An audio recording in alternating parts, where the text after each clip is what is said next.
พิธีการเคลื่อนย้ายศพของสหายไสสมพรพุทธวิหารกรรมการกรมการเมืองศูนย์กลางพรรคประธานสภาแห่งชาติแห่งสาธารณรัฐประชาธิปไตยประชาชนลาวจากหอประชุมแห่งชาติมาสู่สนามหลวงเดินพระธาตุหลวงเพื่อประกอบพิธีทั้งศาสนา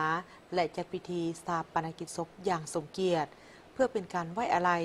และทรงสหายเป็นครั้งสุดท้ายพิธีการเคลื่อนย้ายศพของสหายไสสมพรพรหมวิหารกรรมการกรมการเมืองศูนย์กลางพรรคประธานสภาแห่งชาติแห่งสาธารณรัฐประชาธิปไตยประชาชนลาวโดยได้เริ่มเคลื่อนย้ายศพในเวลา 12 โมงเริ่มจากหอประชุมแห่งชาติมุ่งหน้าสู่สนามหลวงเดินพระธาตุหลวงนครหลวงเวียงจันทน์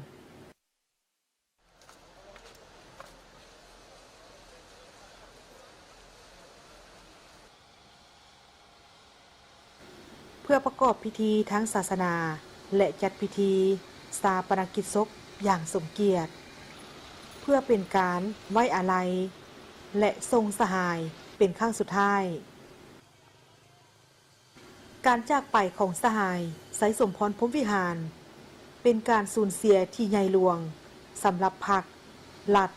และประชาชนลาวบรรดาเผ่าผู้ซึ่งได้อุทิศชีวิต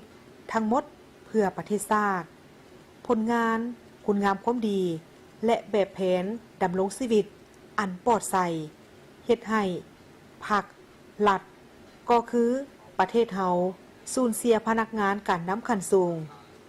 การนำยุทธศาสตร์ที่สำคัญไปอีกสหายหนึ่งซึ่งได้นำเอาความ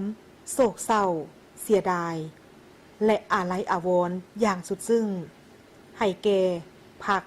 รัฐครอบครัวญาติพี่น้องเพื่อนมิตรผู้อยู่ใกล้และไกลอย่างหาอันเปรียบบ่ได้